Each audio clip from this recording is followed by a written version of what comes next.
Hello and welcome to the Ocean News Podcast with me, Rob Hutchins, editor at Oceanographic magazine and host of this particular audio series that brings you topical discussions and exciting interviews, all linked, of course, to the biggest stories and the breaking headlines from the Oceanographic newsroom.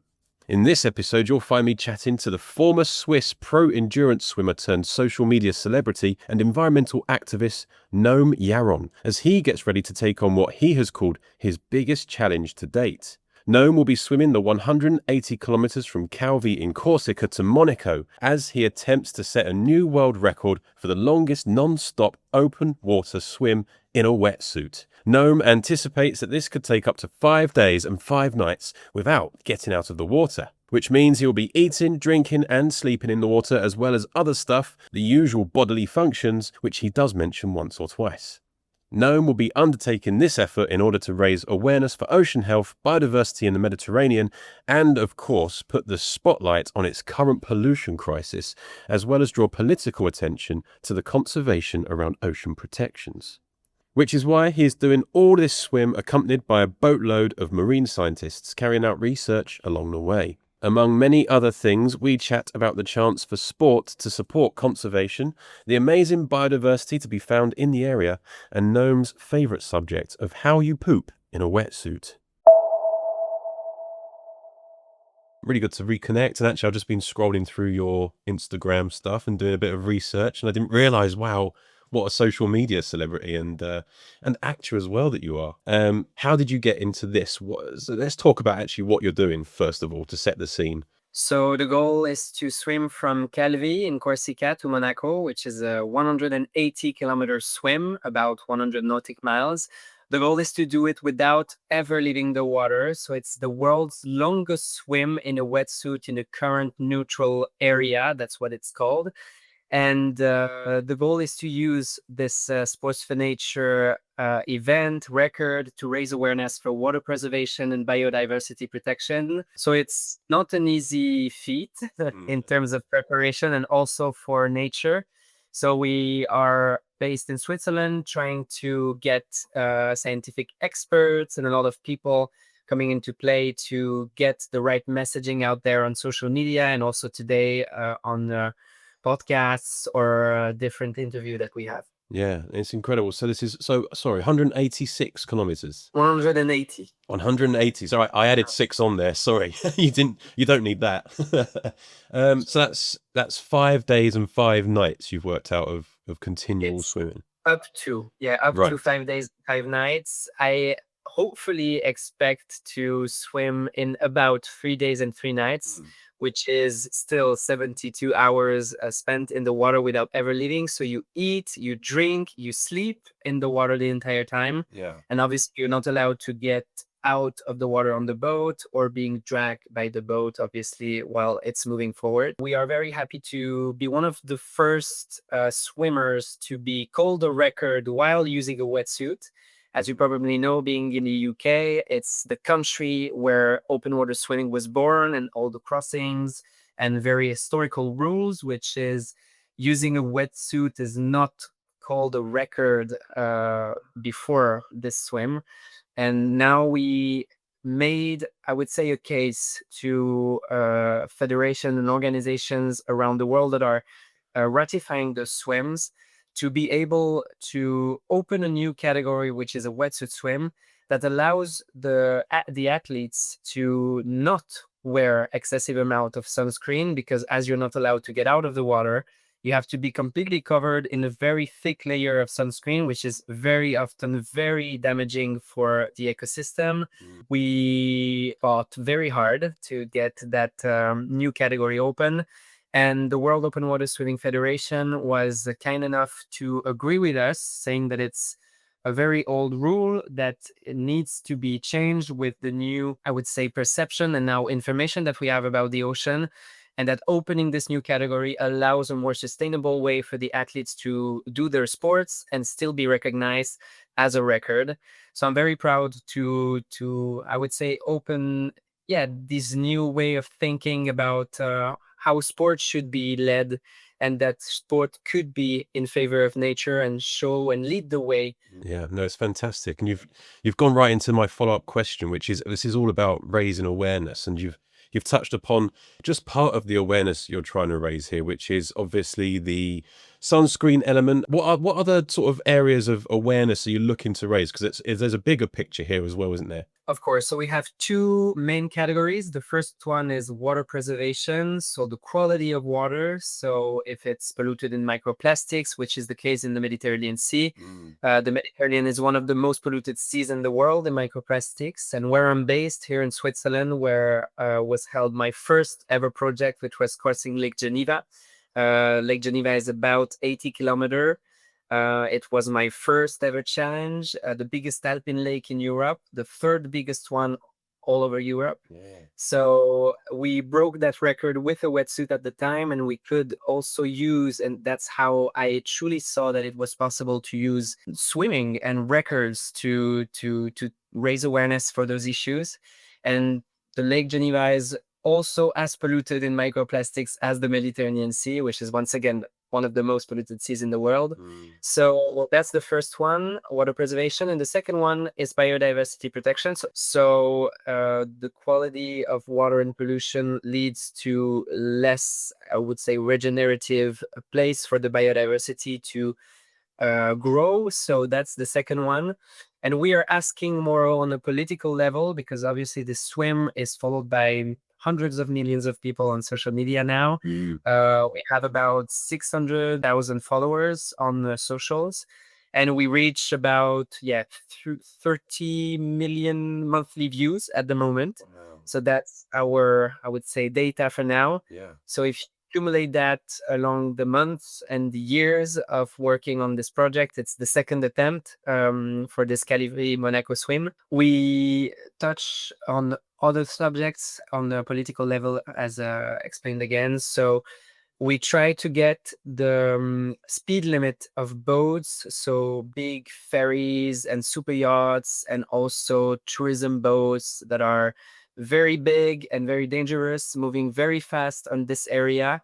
It's the first non-natural death for citizens on the region. Yeah. So we are trying to get that speed limit down to 10 knots. That's something that is done on other parts in the world, for example, in California, on certain areas in San Diego, that is proven to work. So we are trying to push that. Something that I didn't mention is this Calvi Monaco swim is symbolically the length of the biggest marine protected area in the Mediterranean Sea, which is called the Spelagos Sanctuary. In reality, as we might heard in the different announcement that we had during the UNOC UN Ocean Conference, this area is not protected at all. So we're trying to raise awareness about effective protection, so highly or fully protected marine protected areas. So that's the second point. So that's obviously getting the governments, because it's France, Monaco, and Italy that are governing this area, to increase the finance and the investment for the level of protection to be raised in this area. So we are advocating for all of that. And alongside, on a more, I would say, light level, we are trying to get people connected to the sea, to the ocean, to the marine life that lives under there. We did a small survey a couple of weeks ago, and we found out that 9 people out of 10 didn't know that you can find whales in the Mediterranean Sea. It's second largest mammals on Earth, which is the fin whale. Yeah. It's incredible. I had the chance to swim with a couple of them during my first attempt in August last year. Yeah. And it was one moment that I couldn't forget. And that's why I think I got the strength to come back and fight again for this cause and for these animals. That means everything to me, even if I'm Swiss. It's amazing. Well, it's incredibly inspiring. It's such a wonderful sort of campaign and initiative, and obviously all this raising awareness and putting this in the public eye. It's just so incredibly important right now. And just listening to you talk, you've given me about 1,000 points to jump off from. So I don't know. My brain is firing as to where to go first. So actually, I think one of the most interesting ones. And let's talk about you, because that was a really interesting point. you're Swiss, so you grew up in the mountains and around the lakes. What point did you realize your connection to the ocean in this way? So I would say when I prepared for my first challenge, which was in 2021, where at the time where all the swimming pools were closed, and I tried to train for that first challenge, which was crossing Lake Geneva, 80 kilometers. It was a very weird feeling because my sport was kind of frozen. You cannot train if you're not like a professional athlete, which wasn't the case anymore since I stopped my elite career. Mm. In 2015, I was a junior national champion in the 3 kilometers open water. Mm. And then I was, thinking that it was enough on the elite level and wanting to contribute to something bigger using still my, I would say, endurance capacity and passion to get to another level. And I had to train in the winter in the lake at 6 degrees Celsius to be exact.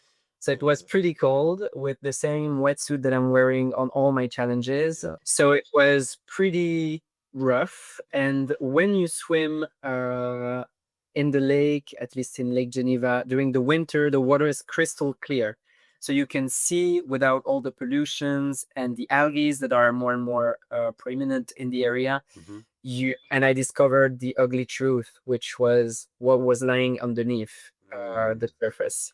So I saw a lot of different plastic components, pet bottles, a lot of tires of cars thrown in the lake in the middle of nowhere, an entire bus stop in the lake. So I don't know how it ended up there, but anyway, bicycles, a lot of different shopping carts, many things that you shouldn't see in a lake. I was like, if there is a cause that I want to contribute with the swim, it will be water preservation and biodiversity protection. Yeah, it's astonishing. It really is astonishing. It's such a sad sort of indictment for where we are at, that the pervasiveness of microplastics and nanoplastics and just this sort of pollution. It's ubiquitous. It's absolutely everywhere, and it's such a systemic issue. So obviously, when we talk about protection, and you mentioned the marine protected area that isn't protected, we talk about legislative sort of protections, or things that governments can put in place to ban bottom trawling, for instance, in these MPAs. But when we look at something like plastic, that's such a bigger conversation, because that is to do with the system, to do with the way that we're producing, instead of the way that we're consuming things. So that is such a crucial thing to put the eyes of the world on right now. And I feel like we're at a point where, coming out of the United Nations Oceans Conference, it feels like the ocean is sort of more visible right now than it's ever been before. Are you getting that sense from your audiences, from sort of the younger generation, that this is something now that they really want to tackle?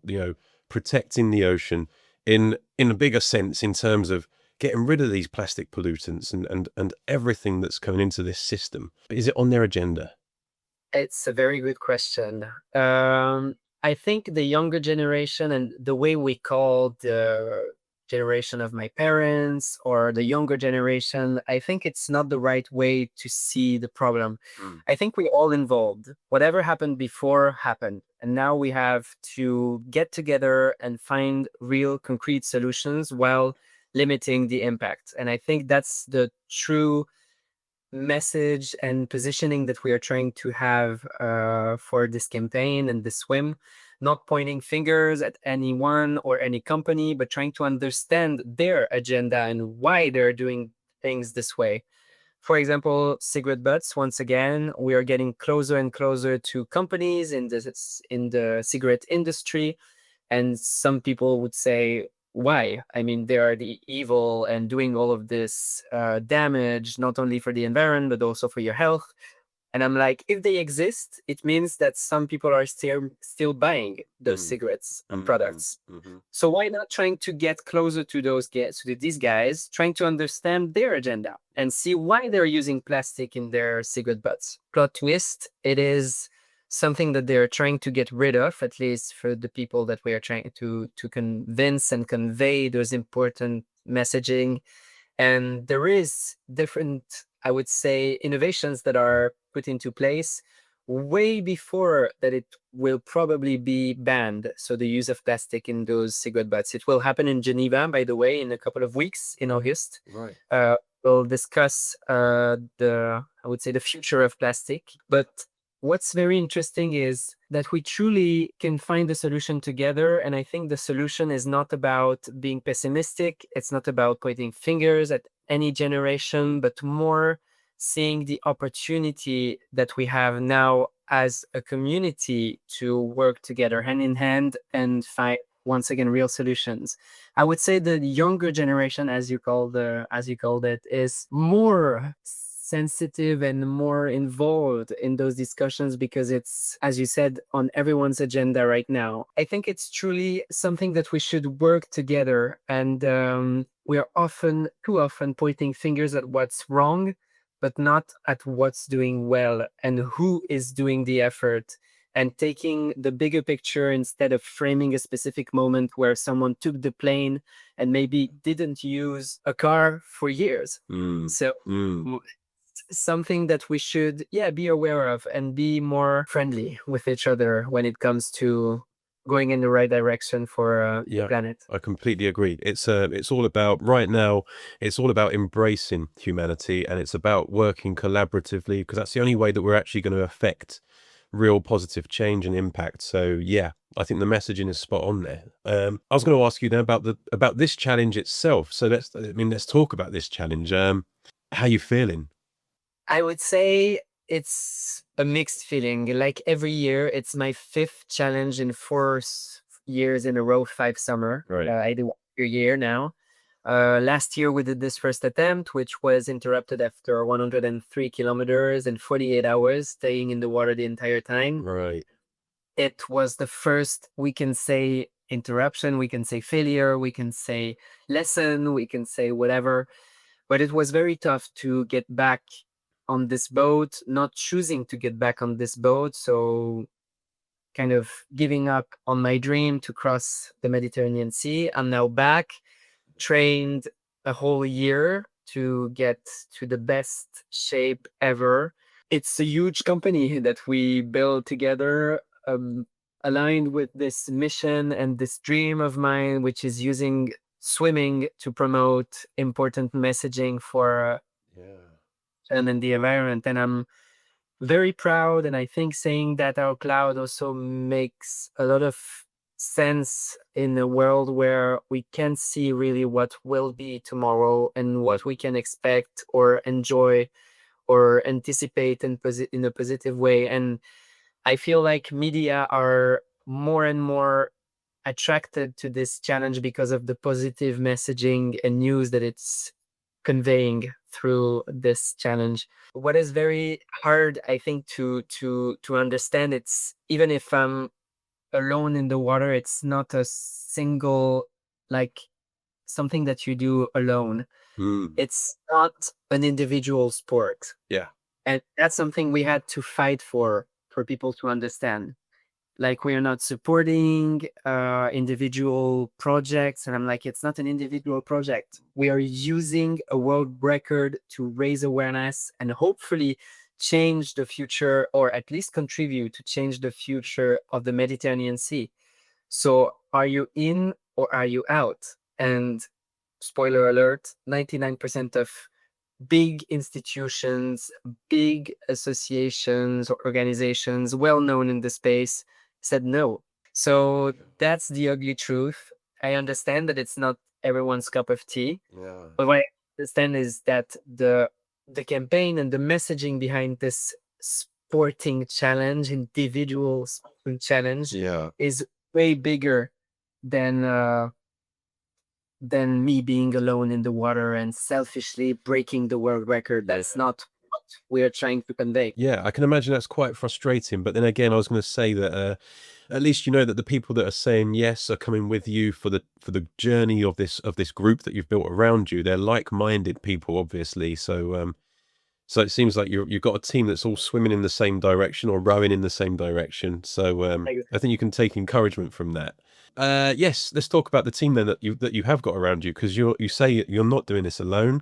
You're going out with a scientific team. Is this right? To be collecting data along the way. Exactly. So we are very proud to have the honor to have a scientific team on board, swimming, and on the opposite of what we can think of a world record, the kind of the speed.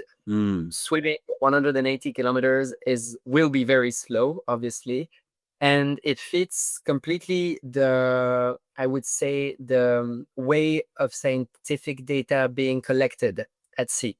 So we have a second boat that will follow us, which, because we have two boats, one which is very focused on the performance. It's a boat with a swimming line like you can find in a swimming pool, and I'm swimming next to it. And then you have the other boat, which will be, I would say, the home base for the rest of the team that is not active on the performance boat, and also the scientific group that will be coming with us. So they will be collecting different type of data. The first one will be eDNA, so collecting and trying to see what animals and biodiversity is living in different areas of the swim. We will be collecting, I think, one sample every 20 kilometers by day and by night. Right. So it will give us a great understanding about everything that is relying on the quality of the water and what biodiversity is evolving here. Hopefully, we would find maybe species that we are not seeing too often in the area. So that will prove that they are existing, that they are there, and that we should protect them. Yeah. For example, sharks. Sharks are, yeah, one of the most feared animal on the planet, and it's one of the most precious, species in the ocean, and that we truly need to protect. They are apex predators at the top of the food chain. They are truly equalizing everything under the water, and we truly need them to be as protected as possible.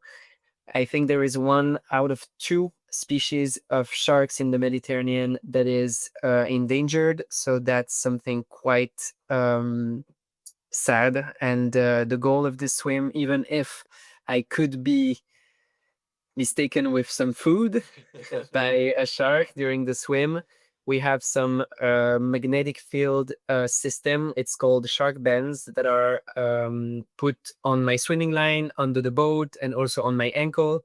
It's a small magnetic field that is sharing some, I would say, strong signal to sharks not to come too close. Yeah. So if they are being up to 1 or 2 meters close to me, they will be like you shed a very strong light to someone, Yeah. kind of getting them to go away.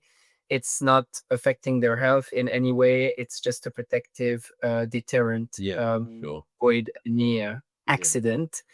And once again, when you are crossing the road, you can be hit by a car. You're taking the plane, you can crash. You are swimming, you can have a heart attack. I mean, everything could be happening.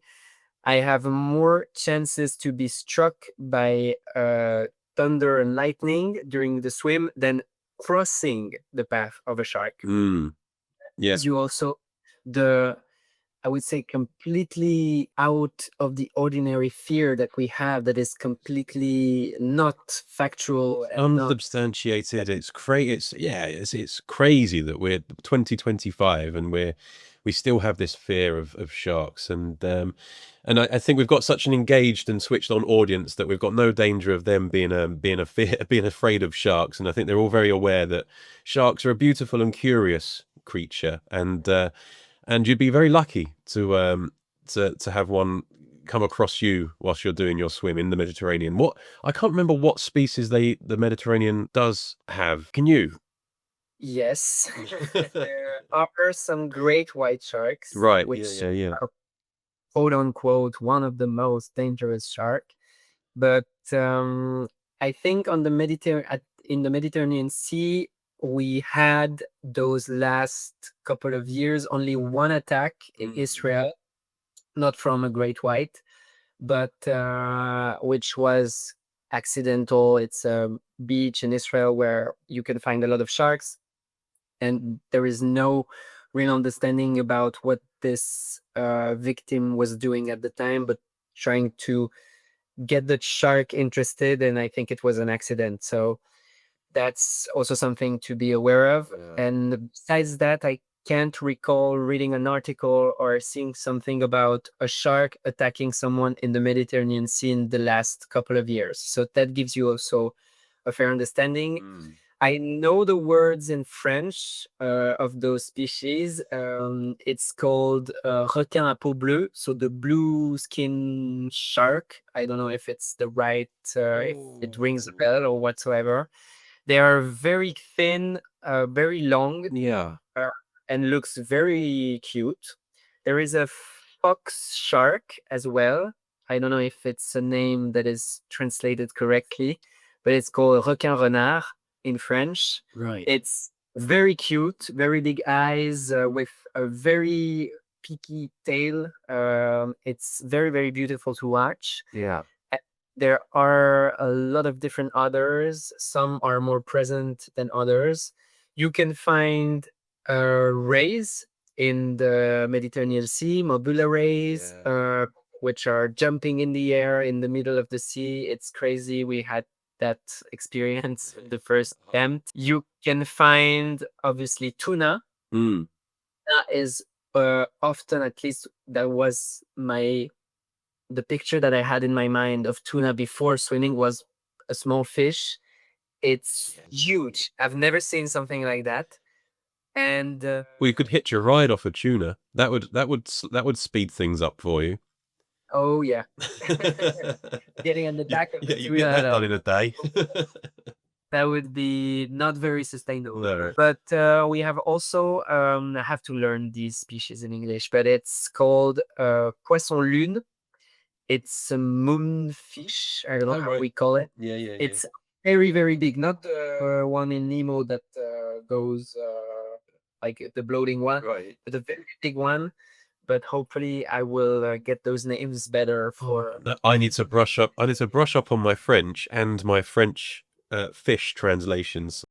Yes. So, did we cover off the science thing? What else would they be collecting? So we got to the eDNA, the Exactly. biodiversity. Sorry. DNA, we have microplankton analysis. So that's obviously the unit of health of the ocean to gather this data. And I would say observations about what we see. It's called megaphone observations. So collecting data about what species we are seeing, where exactly, putting that on a map that is contributing to a better understanding of what we see. It could be jellyfish. That's also something that is very dangerous, way more than sharks, if you want my point of view on that. And obviously, the goal is to contribute to getting as many people as possible involved into what animals you can find, why you should protect them, what is their role into the ecosystem and make things going. People often forget something that is quite basic, that 1 out of 2 breaths are coming from the ocean. So obviously those species are at heart of all of this, and we should get people to understand their importance, and they are living creatures and not human beings, but living creatures. We share this planet. We are unfortunately exploiting way too much the ocean and the sea, and we should now enter into a regenerative, I think, approach and getting once again those speed limits to be reduced and the area, and getting those marine protected areas to be really protected. I think right now it's about keep applying the pressure through campaigning, through initiatives, through stuff like this, like you're doing, to keep the public's attention and keep those eyeballs on the ocean and on those protections and on all these statements that are being made, and just making sure that governments are held to account and follow through on all of this stuff. So I think it's incredibly inspiring and totally important, and it's just the absolute right time for you guys, for you and your team, to be doing this thing and keeping that pressure on in the way that you are. But not to say that you can't enjoy yourself as well. So what are you looking forward to the most when you're taking on this challenge? to start. Yeah. Honestly, because start. The preparation was very hectic, full of ups and downs, like every year. Mm. But weirdly, it doesn't get old. I mean, I can't, yeah, state enough how grateful I am to be able just to put together such a project, gather all of those people that are believing in this vision, get the funding also to organize everything because it's quite a lot of money. There is a lot of pressure on my back, obviously, because I have to succeed this year. There is no third attempt, so it's all or zero. And I will give it my all, and I truly can't wait to start and be in the water in Calvi in Corsica and swimming far enough so you can see land. It happened last year with this first attempt. It's very strange feeling to be looking around and you can't see land. You have been swimming for so long that you can't see a piece of land. Yeah. It's crazy, something that you cannot experience in Switzerland with our lakes, even if they are pretty long. Yeah. But yeah, those 180 kilometers and many days and nights that I will be spending are, yeah, something that I can't wait to experience because it's also, yeah, a once in a lifetime opportunity to be Yeah. spending all of this time, my head underwater, trying to fight for something that I truly believe in, trying to get as many people as possible involved in the media and on social media. And I think, as you said, and it might sound a bit pretentious, but I think we are in the right place, in the right time, and hopefully I would be in the right form at the right weather window that will allow me to do this truly impossible challenge that is crossing the Mediterranean Sea with all of these currents, waves, and different difficulties that we can find on the region. And I hope the ocean will be with me and push me in the right direction this time.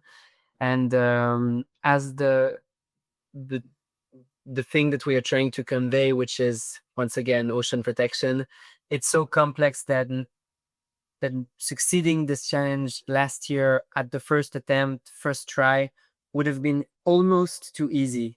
Right. And I feel that this year taught me so much, got me to speak at the UN Ocean Conference, understand more and more what is behind all of those quote unquote bad decisions of the diplomats and the head of states and prime ministers.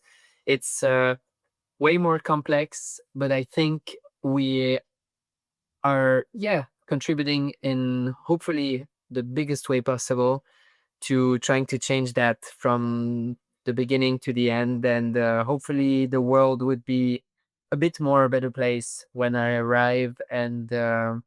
step a foot after those 180 kilometers on land in Monaco. Yeah. Yeah. I love that. And it was so beautifully put. I almost don't want to ask the next question, but it's the obvious one to ask. How are you going to eat over those 3 days of swimming those 180 kilometers? And how to poop Yeah, as well, well. you went there. You went there before. You've got. Yeah, yeah, exactly. So obviously, once again, you're not allowed to get out of the water, so you have to eat and drink in the water. So I have a small buoy in which like a floatable bar that I can drink from with all of my food and drinks are stuck in those little holes. Uh, and I have to carry it when I'm having my breaks, which is approximately 5 to 10 minutes every 1 hour. Right. So I'm on my back carrying this floatable thing, which is not very practical, but it's the best way to keep moving forward, not getting your our body temperature to cool Mm. down. Mm. Because even if it will be quite hot, at night it could be very cold. Yeah. The goal is to, yeah, drink, eat as fast as possible, eating a lot of bars, eggs with banana, and some spices on top. Trying to get also a lot of electrolytes through drinks, Yeah. salt, even if it sounds a bit crazy being in the Mediterranean Sea, but obviously. when you are in the water, it doesn't seem like it, but you are sweating a lot. So you have to get those, those salt and minerals back. Yeah. And to poop in the water, it's the question that everyone needs Yeah. an answer. Two, it's very quite easy. You just take off your wetsuit. It sounds not very practical, but in the water, it's quite easy to get off, to take it off, and just put it under your butt. You poop, and then put it back. It's what's very funny is that there is no trace. It's quite very effective. It's I don't know, somehow very clean. Right. So you don't have to wash yourself afterwards or whatsoever, and you put it back. You have to be very careful not to stay too long in this poop position because your shoulders are out of the water, and when there is some wind, as always in the Mediterranean Sea, the water that is on your body will dry and leave salt crystals on your skin that could harm yourself pretty bad when you put your wetsuit back. Right. Every stroke is kind of cutting your Yeah. armpit and other parts of your body. Yeah. So that's something that we observed last year, and we tried, still in the pooping part, to design what we call the poop flap, so a little window that you can open with a zip at the back of your wetsuit. And unfortunately, it's quite difficult to make. It's doable with new wetsuits, but wearing quite an old one, we cannot build from scratch this new model with including like this poop flap. Yeah. So definitely we tried to do it on our own, and it's very difficult to like be sewing in the wetsuit. Like it's very complicated. Yeah. And since only two units of this very precious wetsuit that is not done anywhere in the world. Yeah. So it's quite something that I try to cherish and not waste on the try to design this book flap. Yeah. You turn up and you've cut your own hole in it, and everyone's like, "Oh my God, what's he done?" Yeah. Well, I didn't ask this, but what makes the wetsuit so special? Is it a special kind of material? Not necessarily. It's neoprene, which is not the most sustainable material, obviously. So we try to get this wetsuit to be as thin as possible for moving my arms pretty easily. It's also more difficult, I would say, wearing a wetsuit because you have this kind of very, the how do we call that?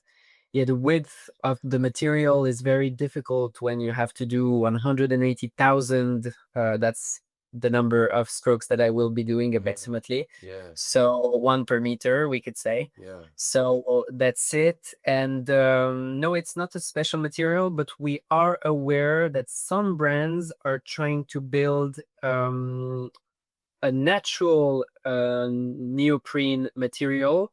That could mean that it's made from a plant that is 100% biodegradable, at least natural. And that could be also the future of open water swimming, using those wetsuits that could be as sustainable as possible. And hopefully we will be wearing one of these in the next following years to promote also the innovation in the space. And I really love that, and that's a really important point actually. And by the way, I was scrolling through your social media, and I saw you in the wetsuit, looking every inch of a superhero in the outfit. But obviously, you need something that's going to be durable. You need something that's going to sort of fit your body shape and allow you that movement. And yeah, I guess this is where we're at right now. Is that sports is at such a unique place that it can push forward, and it can ask more, and it can innovate, and it can demand pioneers, and it takes people like yourselves to push those boundaries, to push industry forward. And I guess that is the role that sport has to play in sort of this environmental conversation, but in the connection with the ocean. platforming the ocean, bringing it to new audiences, getting industries to sort of pioneer and innovate and push forward. It'd be great to get your perspective on, firstly, that relationship between sport, the environment, and in particular the ocean here in what you're doing. And then I guess what the future of that relationship could look like. It's a very good question again. For me, sports could, and that's a very important, I would say, variation, could be leading the way, showing new initiatives, and changing the rules that are way too old, not taking into consideration the climate impact of those competitions. For example, let's take tennis or skiing. You're traveling the entire world every weekend to ski in places that are less and less filled with snow because of the CO2 emissions of all of those planes, taking all of those teams and athletes and officials to those places. Once again, it's something that I don't understand, and I think we should review and rethink about how competitions should happen to diminish the impact. Secondly, we have the Olympic Games. Obviously, it's something very big, very broadcasted that happens in a different city every 4 years and every 2 years. If we take the winter and summer edition, an entire delegation of different countries are applying to get this hosting title and be able to promote their country through this event, which is incredible. But why? Why? Yeah. Honestly, building stadiums and swimming pools for 1 month, not even two weeks. Let's take the Paralympics as well. So it's about a month. 1 month of competition, years and billions of investments for those places that already exists elsewhere. Yeah. Why doing that?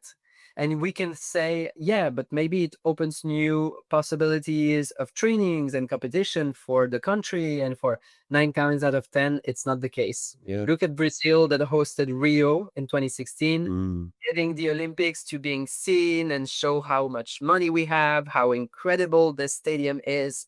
And we already have all of those infrastructures somewhere. Why not using them? Why not using an unbranded place to stick a name of whatever country is sponsoring the I don't know. There is so many things that we can think of and get the sports to be moving in the right direction, but still I think we are still stuck in this old ways. Seeing also the F1 competition every weekend in Shanghai, in Monaco, in whatever. Why? What? Really? Why? Why? It's The sport mind-boggling. could be the same even if it's not sustainable. I truly admire every athlete out there that is training and using its body and sweat, blood, and tears to get to this performance once in a lifetime or multiple times if you're lucky. But why? Yeah. Why can't we not just focus on one place, avoid all of those people to be traveling all the season to get to those venues for the same goal, being the fastest, being the most endurant or whatsoever? I don't get it. I don't know if I'm old. It's an old way of thinking, and maybe I'm not a professional athlete anymore, but I'm training like one, and also getting the performance of the level of those athletes in a different category, of course, because nobody is willing to compete in that category. But that's another discussion, and I truly understand why, because it takes a lot of not courage, but also getting over your fear. But for me, sports could be at the moment, but I think it has to be. Yeah, I hope we get to that point where we look back and think, my goodness, we were fools. But we're in this state of, I think we're in this state of change. And it feels like, it's always the same thing though. It's like a pendulum. It swings one way and then it will swing back the other until it just settles on a new normal. And you just got to hope that we make the change in that meantime, and we settle on something better than before. And also to remember that, as you put it so beautifully, every second breath comes from the ocean, and without it, there wouldn't be any sport anyway. And maybe to add on that note, we often say, let's save the planet, but we are not saving the planet. We are trying to save ourselves. That's something that we should be stating from now on. Well, that was the inspiring Noam Yaron, whose challenge to swim those 180 kilometers from Calvi to Monaco gets underway this August 7th. If you've enjoyed this episode of the Ocean News Podcast, be sure to check out the Oceanographic website for many more. This has been the Ocean News Podcast. I've been Rob Hutchins. Thank you for listening.